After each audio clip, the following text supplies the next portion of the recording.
Alright guys, this is an album cover coming at you with another game. This is the second game in a best of 3 between Kodiac, who is spawned as the blue Protoss, and then Kodiac, who spawns as the pink Protoss. Now, I don't think I mentioned it in the last video, but Kodiac is playing random. This is the part of the second round of the ACM Starcraft 2 Double Elimination Tournament. And I didn't realize until after the first round that there are actually 0 Zerg players playing in this tournament, which broke my heart because I'm a fellow Zerg player. And when I saw no other Zerg, I thought I was really just sad. And so I asked if anybody played Zerg. They said no. I asked if anybody played random, and Kodiak said he played random. And he said he loves Zerg. But unfortunately, he did not spawn Zerg this time, nor did he last game. So I'm hoping to see some Zerg in this tournament, but I'm not holding my breath. Now, this map is Incineration Zone, and it is quite an interesting map. Of course, it's a 2-player map, and we've got the mains here. Got a little ramp going down here to your natural here. And then you've got another expansion down here.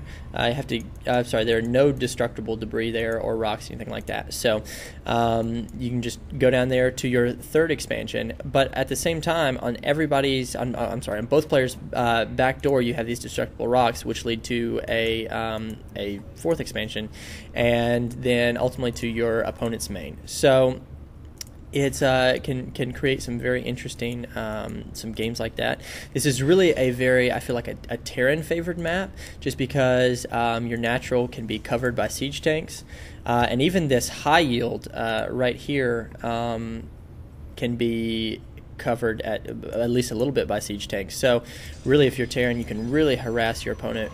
Just put up some siege tanks, drop them up there on the high ground, and really go to town on your opponent's workers. But anyway, back to the game. We see Kodiak down here going for, let's see, he's just got one gate, chrono boosting, looked like probes, because he's not chrono boosting this Zealot and the Cybernetics core going out. So we're going to see pretty standard opening, one gate Cyber core.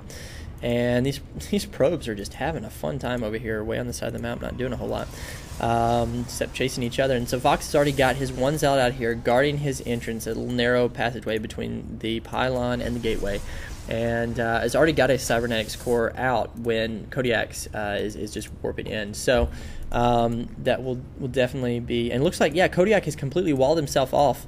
So he's got to go ahead and get warp tech, so that he can warp outside here. It looks like this pylon, yeah, you can actually warp down here on the low ground as well, so that's a good thing. But because if he can't warp outside of his base, then he is of course going to have to kill one of those pylons. But and Kodiak building a pylon down here. I don't know if that is, I can't really see that being as a very offensive move.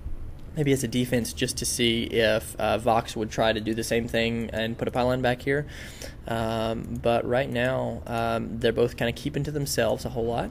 Vox, of course, does have control of the only Xel'Naga watchtower.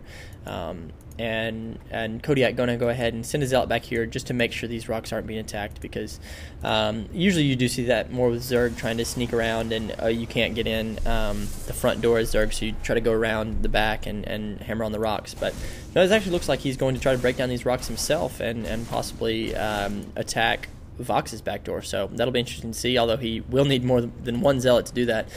Last game we saw Vox going for the one gate Cybernetics core Stargate and going ahead and chrono boosting out that Void Ray, and it looks like that's exactly what he's going to be doing now. So it'll be interesting to see if that works as well against his Protoss opponent. Right now he's got his Cybernetics core out, warp gate technology almost done, and he's got his Stargate himself with another gateway. So he can go ahead and get Stalkers, which he needs to do, because right now all he has is Zealots, and he doesn't have any cannons up as well. So he's going to need that anti-air defense, or he's going to fall just like he did in the last game.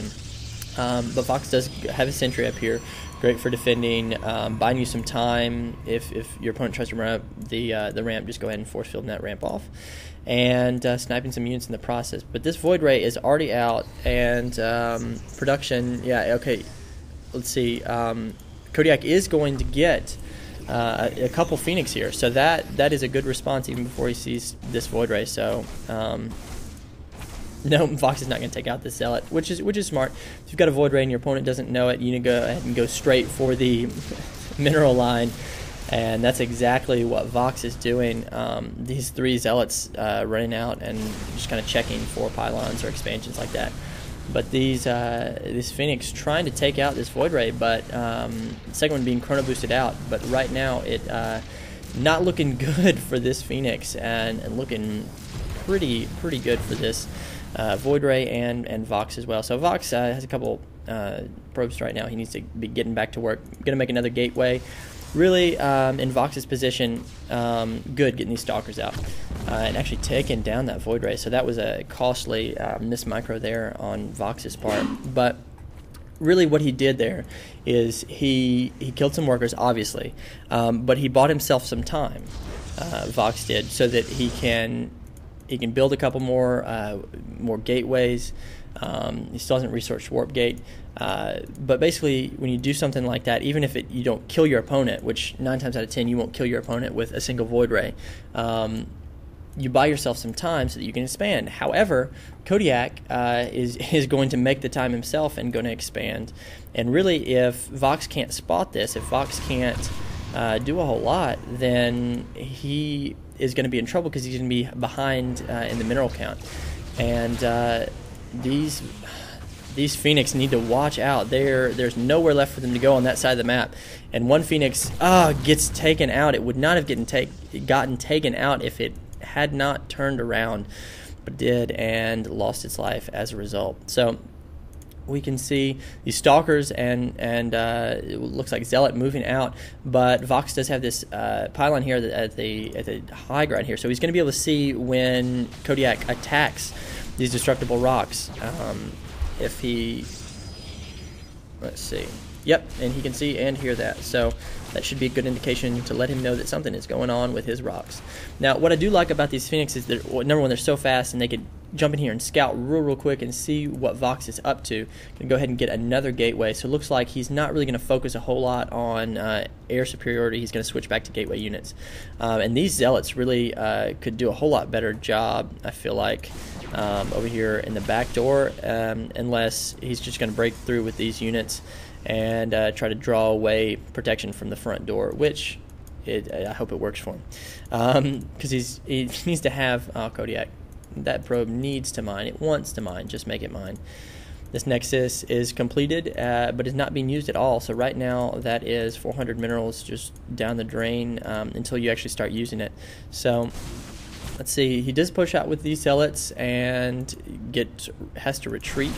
And looks like a photon cannon coming up. So if he can snipe off this pylon before that actually comes into play, then picking up these Stalkers, then that's good, because I mean these Phoenix can come in here and just reap havoc. If he had another Phoenix, though, I feel like he could be doing a lot more damage a lot quicker.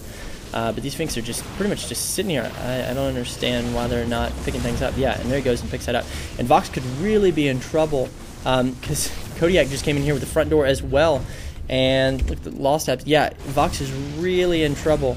Yep, and goes ahead and gives the GG. So very well done, Kodiak. Yeah, so it'll be going on to Game 3 between Kodiak and Vox. Make sure to catch that. And Album Cover signing off.